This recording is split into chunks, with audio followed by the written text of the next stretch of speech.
Alright, y'all, so today I am having a bad hair day, so just keep it up with me. And I am going to fold some clothes because I just love the folding clothes. I don't know why. This is one of my greatest fetish in my life. Just don't ask. I hate washing dishes and I hate like peel the potatoes. For the rest, count me in.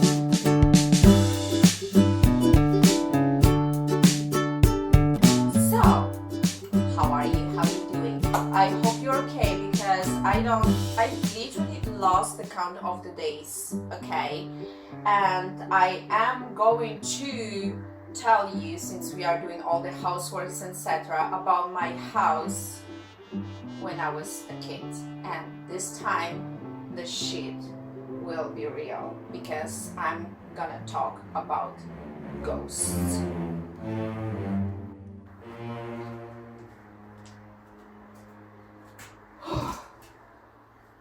Alright, let's start the shit right now. Whew. So, when I was 8, my mom got married for the second time, and basically, what's happening is that we switched the country. And as you already remember from the goat, Bianchina, the white goat, so basically, we changed the house, we changed the city, we changed the country. For me, it was like a huge shock, and I'm gonna tell it to you like a little bit further about that. So, the first month that we were like actually searching for a house, we were staying in a hotel. But then we found a house in this like a super small village, if you will. So it was the village near to the national park. It's like was 3 national parks around, and then this village like very near all these 3 parks. Okay, so it was an amazing house. We found this house, and this house was so cheap. Basically, it had 10 different rooms, 3 bathrooms, 2 floors, and it was amazing because it was only me, my mom, and my stepdad. So basically what's happening is that it was costing like nothing. It was costing like zero, like not zero, but other houses were super hell expensive. And it had another house, smaller house with just 2 rooms, but still cute. And then it had a huge amount of ground in front and behind, and a garage. So basically we were blessed, okay? So we were just like, oh my god, this is the thing we want and we have to have this house, so we bought that house. Okay, cool, perfect. So we buy this house, everything is okay, everything is perfect, we finalized everything, and you know what? Everything was just amazing. In the first 3 months, we started obviously to rearrange all the house, buy the furniture, and everything was just like a dream, because whenever you are coming to the new house, like if you had ever switched the houses, you already know what it is, and if you didn't, you have to do it. Okay, so part of that, after we actually settled and everything was just on point, obviously my parents started to like work around, etc., and I like more or less was staying at home after my workouts and after my school. So I was really like super happy for that point. Okay, so basically one thing that didn't match like my expectations, or like let's say that brought me a little bit of anxiety, is that after everything settled, I started to hear like someone is walking around the house, and I was always wondering like what's going on. And you know, I thought, okay, this house was like old house, so everything is crackling and all of that bullshit, but some things were just like literally feeling not right. Ergo, example, I was in the kitchen and I heard like the dispense door just slammed open and there was like no wind, or someone was like going up from on the staircase, and then like you open the door and literally there was no one there.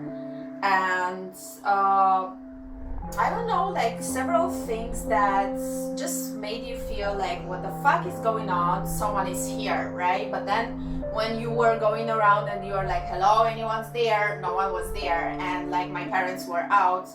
And for example, one day in this period, my parents went to another city, and I literally heard the basement door slam open. So I went to the basement, I went down, obviously the like stupid horror movies should do, like usually you would say no, don't go there, but I was like a kiddo, so I didn't like fear anything. I was not aware about anything, so I was just like, fuck it, let's go there. And whenever I was like downstairs, door slam closed and the power went away.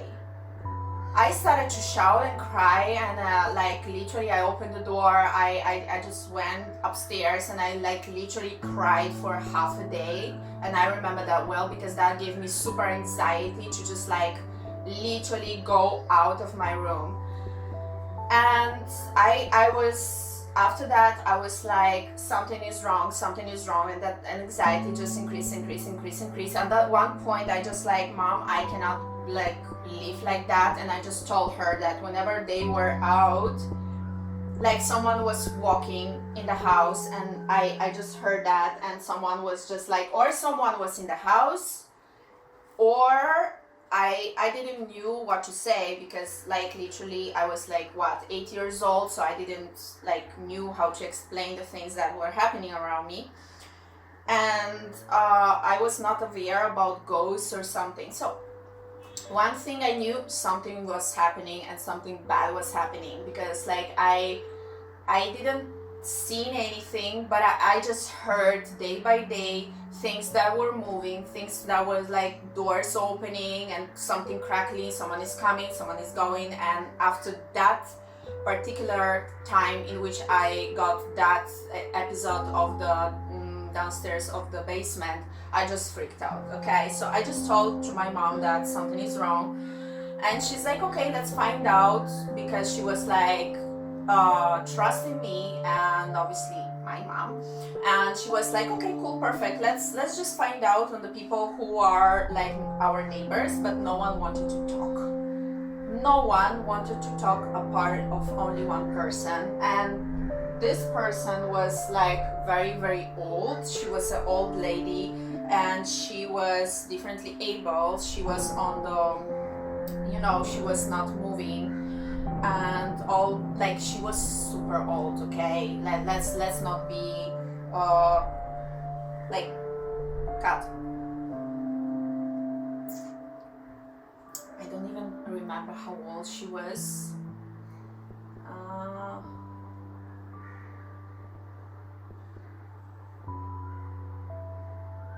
How does this chair called? Wait, I have to understand one thing. Wheelchair. Okay, sorry. So basically, she was pretty old, and she was on the wheelchair, and we just like, there was this house, like as you exit, there was this house on our left side. And what happened is that we just randomly came, like saying just hi, hello, and say, okay, we are your neighbors, and blah blah blah blah. Like literally we didn't have that kind of time to just go around and say, hey, hi, we are neighbors, we are your neighbors, blah blah. Okay, so we just go to this lady, and she was living like with her family downstairs. And even if the house was like three levels, she was living always downstairs, obviously, because poor child, she was like on the chair, on the wheelchair. So we asked her, we asked everyone about this house, and nobody wanted to actually speak with us. And basically whenever we are like, you know what, literally just slamming the door in front of us when we were like starting to talk about the house. And she's like, so we went to that lady, okay? And we randomly just started to talk about our house, and she's like, yeah, I remember the last owner of the house, and it didn't end well. And I'm like, Mom. I was sitting, and I remember I was sitting with Mom, and I was like looking at her like, ask. So what happened is that she started to say the story, which basically stopped my heart beating. And I am for real. I never heard about such a story in my whole life, and I hope no one will get that kind of story in their lives too. So we are sitting downstairs with this lady, and basically she's like, I know about this house, and I'm like, okay, so tell us.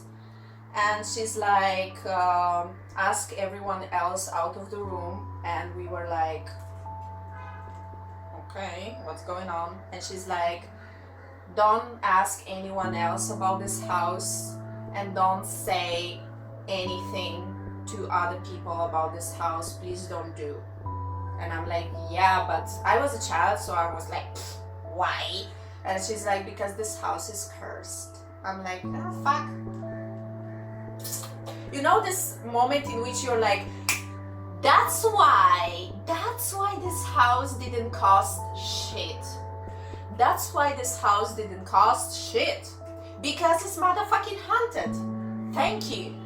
Okay, so I just took it like, no, it's impossible. Like, I'm not even leaving this. Like, it's okay, nice movie, but girl, no. She started to like explain to us that this house is more than 100 years old, and it started, the construction started before the First World War. And before the First World War means that before 1914. Okay, so we actually didn't knew how old is this house, more or less, but we knew that this house was constructed before the 1914.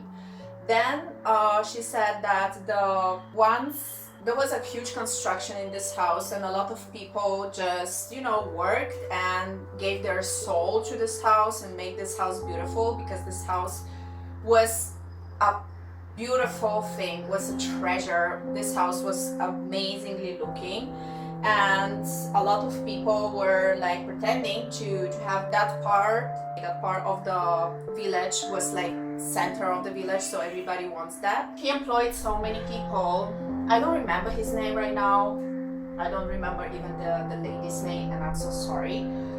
But there was like huge amount of people working on this project of this house, and basically when they finished on the age of the First World War. So to do not pay the workers, the owner of the house gave them to the authorities and said that they are the traitors. So all of the people who are working at the present our house, like I'm talking about me when I was 8, got literally executed in the same day.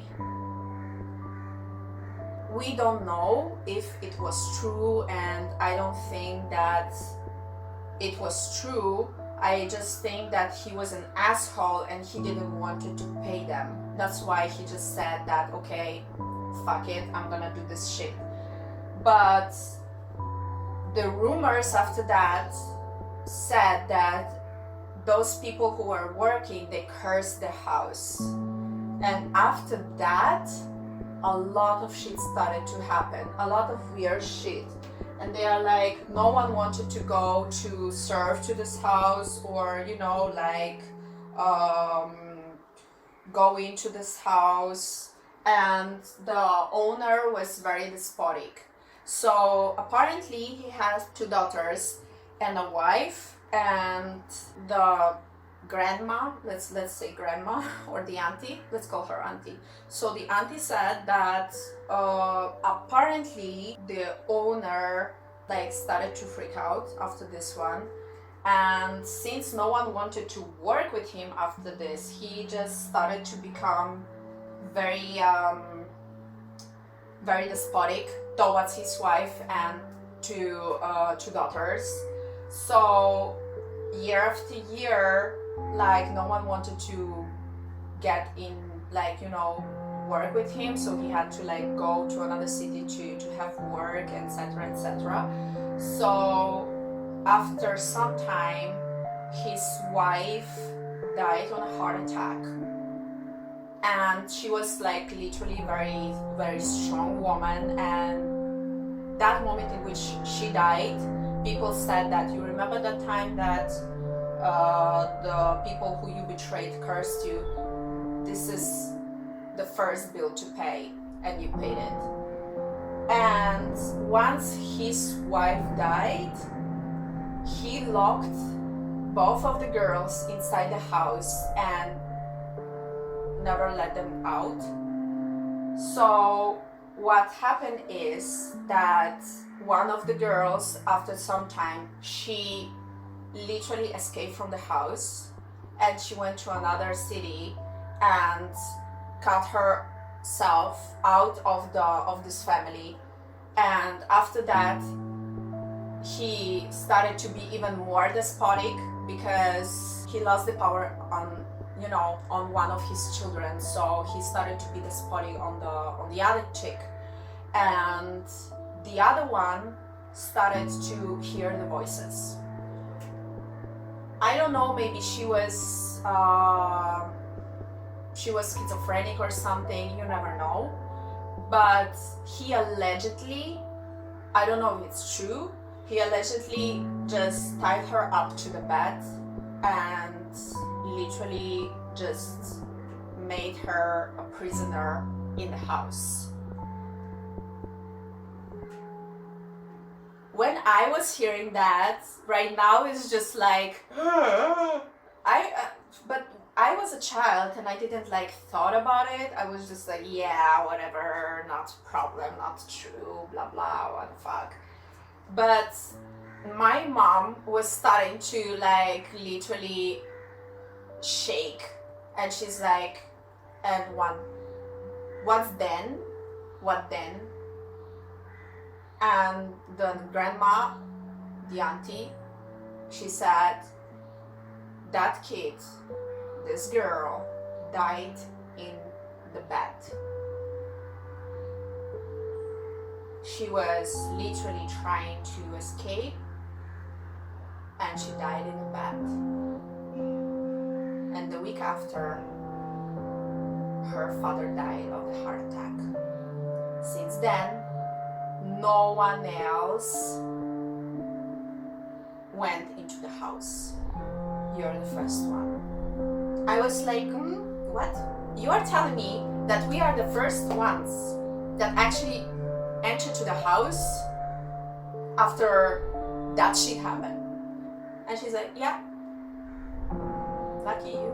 I'm like, alright, shit's got real, because I started to like remind myself that the person that we both eat, and I remember that well, my mom said that this person had this house from her mother, and this person already was super old, and then she didn't want to go inside the house. She just let inside my mom and my dad and the guy that showed us all of these things, etc. Showed to them, sorry, because I was not there, but my mom just said me that she had that period, and she was like thinking about like how come this lady doesn't want to get inside the house, right? Because it was stupid at that point.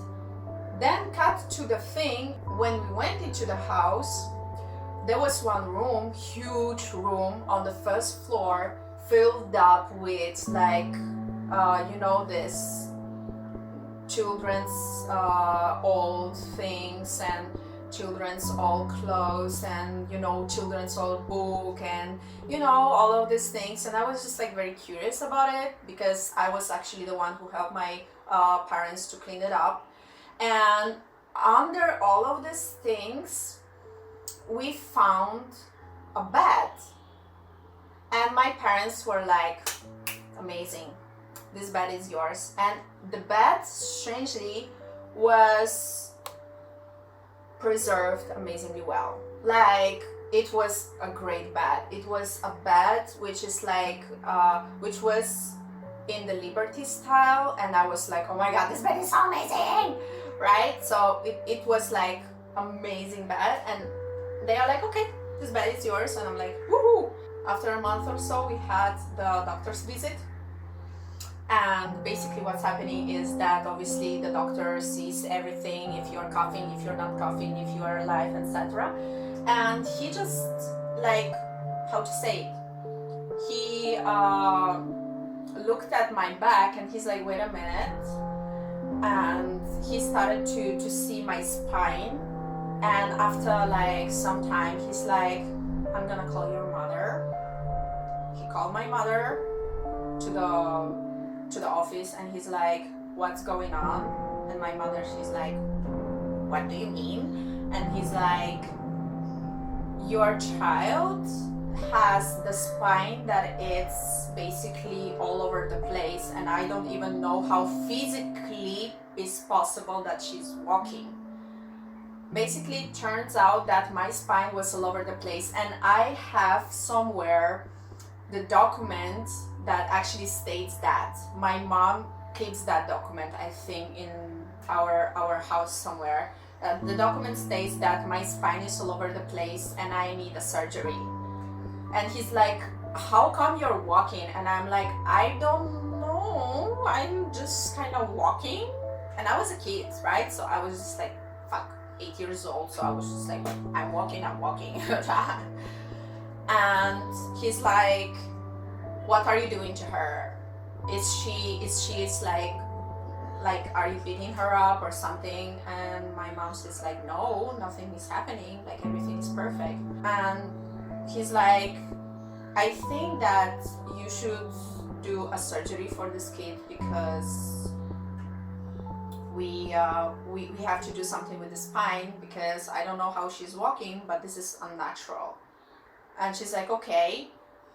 Since the waiting list was like super long, we had to shift it in like 3 months or something. That was like, I was 8, so long back ago. So I remember myself that the only furniture that left in the house, in the whole house, was my bed. For the other stuff, all the furniture was literally like new. And I'm like, wait a second.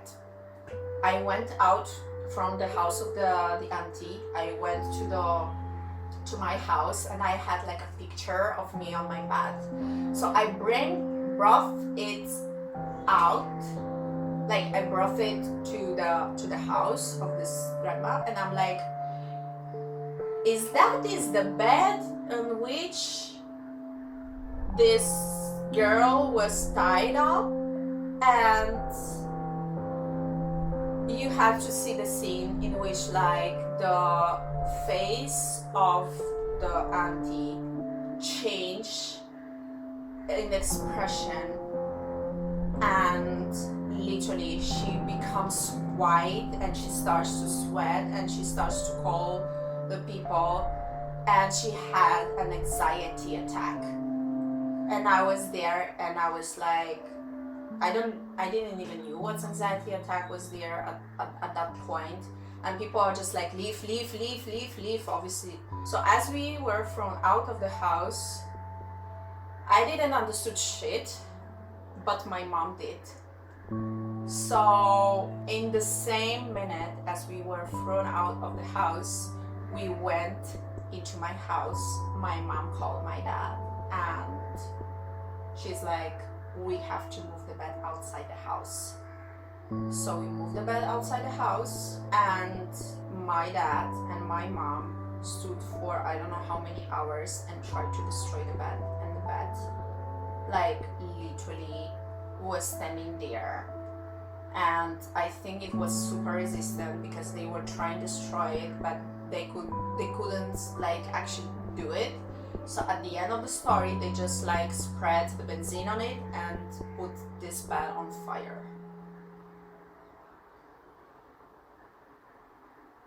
Like the backyard, I think that was looking as a 4th of July. Like the bed quietly not exploded, but nearly. After that, my mom collected the ashes, and she just literally collected everything that remained on the bed, and she threw it out, like immediately out of the house possession. And after this, I haven't heard anyone walking on the house or in the house. No problems with any electricity, no problems with slamming doors, no problem with anything. So now I might not be the person who is actually believing in all of this stuff, etc. But as they destroyed the bed, and at the point in which the next visit of the doctor happened, and it was like everything happened in like 3 months max, like, you know, my back was perfect. My spine was amazing. And the doctor was like, what the fuck is going on here? It's impossible that the spine that was like some times ago was like all over the place, you know, suddenly it's like amazingly perfect and as nothing happened. Like there should be some repercussion, there should be some, you know, like they wanted me to have this bustier, etc. And suddenly the spine was perfect. No one knew what happened that day. No one knew what happened in that period. No one, like, I didn't knew what happened. Maybe there was some ghost in the house that didn't have this solution, or maybe, you know, I don't fucking know. I just know that before I was literally like miraculously maybe walking, and after that, after destroying the bed, I was all okay, and you know, everything was cool. Shit that happened in my life. So lesson number 1, always do the background check if you want to buy a house or you want to move into the house. Second, please just preserve yourselves and stay at home. Wash your hands, and if you want, or if you're up for more stories like this, comment down below, and as usual, put some likes, subscribe, and ring the bell. If you don't ring the bell, jingle bell. So see you tomorrow for some less stressful maybe thing. Sorry, but I really thought that this time I just want to say that because it's been years that I wanted to say that to someone. So right now we are all in the quarantine, and that's about it. But you like it.